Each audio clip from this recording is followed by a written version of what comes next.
La 38e édition du Salon des métiers d'art et du terroir du Saguenay-Lac-Saint-Jean accueillera 50 artisans de la région pour y exposer leurs créations.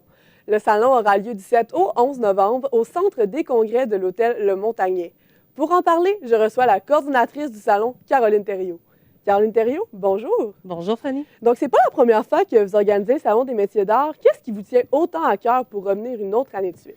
C'est un événement vraiment important pour l'ensemble de la discipline, pour les artisans qui présentent leur collection devant les visiteurs, puis pour les métiers d'art en général qui peuvent rayonner de tout leur feu auprès des visiteurs. Fait que pendant le salon, entre autres, cette année, c'est vraiment mis sur la formule événement.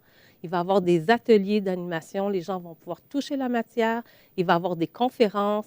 L'École des métiers d'art de Québec, la Maison des métiers d'art, vient parler de la formation collégiale en métiers d'art. Fait que vous allez découvrir plusieurs facettes concernant les métiers d'art.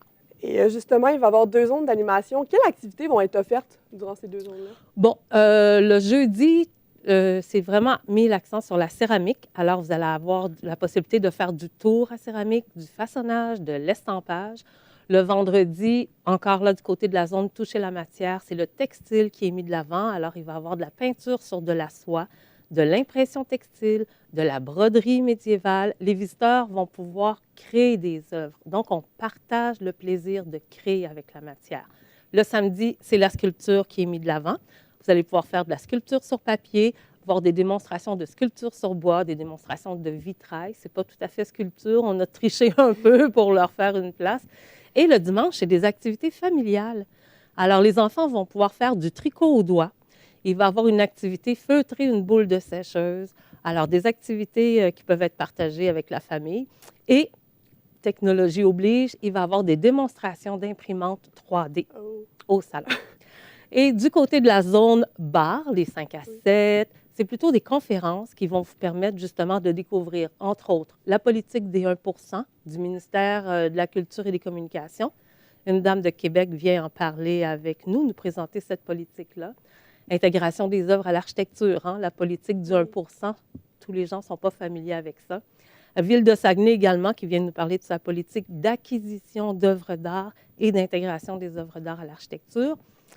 Des ateliers culinaires. Alors, vous allez pouvoir déguster des produits du terroir parce que cette année, en nouveauté, vous avez dit 50 artisans. Il y a 50 artisans de la région, mais au total, 60 artisans qui participent au salon. Les 50 artisans, est-ce que c'est important pour vous de leur accorder cette visibilité-là, justement? Oui, on met beaucoup d'accent sur la promotion, la publicité, puis on veut que tous les artisans puissent bénéficier pleinement des visiteurs et de la tenue du salon. Pour les artisans aussi, c'est un événement de réseautage très important. Oui, et parmi, il y a 60 exposants au total au salon. Et les nouveaux artisans cette année, c'est qui en général? Bien, on a des belles nouveautés. Il y a une personne, entre autres, je pense que ça va être un kiosque chouchou. c'est une personne qui fabrique des sacs à main en forme de chien, de peluche, vraiment semblable. C'est à s'y méprendre. Du côté de la région, on a des artisans qui vont vous offrir des planches de jeu de crible, qui est tout à fait nouveau. Un autre artisan qui vient avec des fabuleux meubles, il va chercher des pièces super belles, excentriques sur des meubles, des pattes, des portes.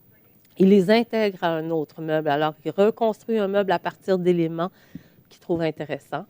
Des manteaux de fourrure aussi. Alors, il y a beaucoup de nouveautés. Et parlant de nouveautés, il va y avoir un nouveau volet aussi agroalimentaire. Pouvez-vous m'en dire davantage? Oui, on a 10 artisans du terroir de l'agroalimentaire qui vont être avec nous au salon cette année. Alors, vous avez entre autres le blanchignon avec les champignons, domaine Le Cajot, verger de velours, Bianca, Robin, voyez. Vous avez la fiole kombucha, les miels, les rablières du Cap-Bleu, tous des produits différents. Puis ces produits-là vont être mis en valeur pendant les ateliers culinaires qui vont être dirigés par l'École culinaire Provigo Le Marché. Et cette année, il va y avoir une nouvelle disposition de la salle, une autre nouveauté. Et qu'est-ce que ça va apporter, cette nouvelle disposition-là, cette année? Beaucoup de choses. Ça va permettre, entre autres, aux visiteurs de profiter pleinement de son expérience au salon parce qu'auparavant, les gens se perdaient souvent dans l'allée du centre, avaient l'impression d'avoir manqué certains kiosques, de ne pas avoir tout vu. Alors, avec cette circulation-là, ça va être beaucoup plus fluide, ça va être comme un peu en aller-retour au travers des rangées. Et puis, ça nous permet aussi d'éliminer un problème très, très technique là, d'un fameux passe-fil au sol. Les gens butaient toujours sur ce passe-fil-là, s'enfargeaient. Alors, cette année, il n'y en a plus. Et bon, votre robe, elle ne passe pas inaperçue. C'est bien. Quel est le concept, justement, de votre robe? Alors, ben, on a voulu que je sois habillée aux couleurs du Salon des métiers d'art et du terroir, les nouvelles couleurs. Alors, Collection C'est Straight a confectionné la robe et cette robe-là va être vendue à l'encan. Moi, je vais la porter le soir de l'ouverture, puis pendant le salon, elle va être vendue à l'encan pour amasser des sous pour la corporation. Donc, merci beaucoup, Caroline Thériault, d'avoir été là. Et je me suis entretenue avec la coordinatrice du Salon des métiers d'art, Caroline Thériault. Mesdames et messieurs, au revoir.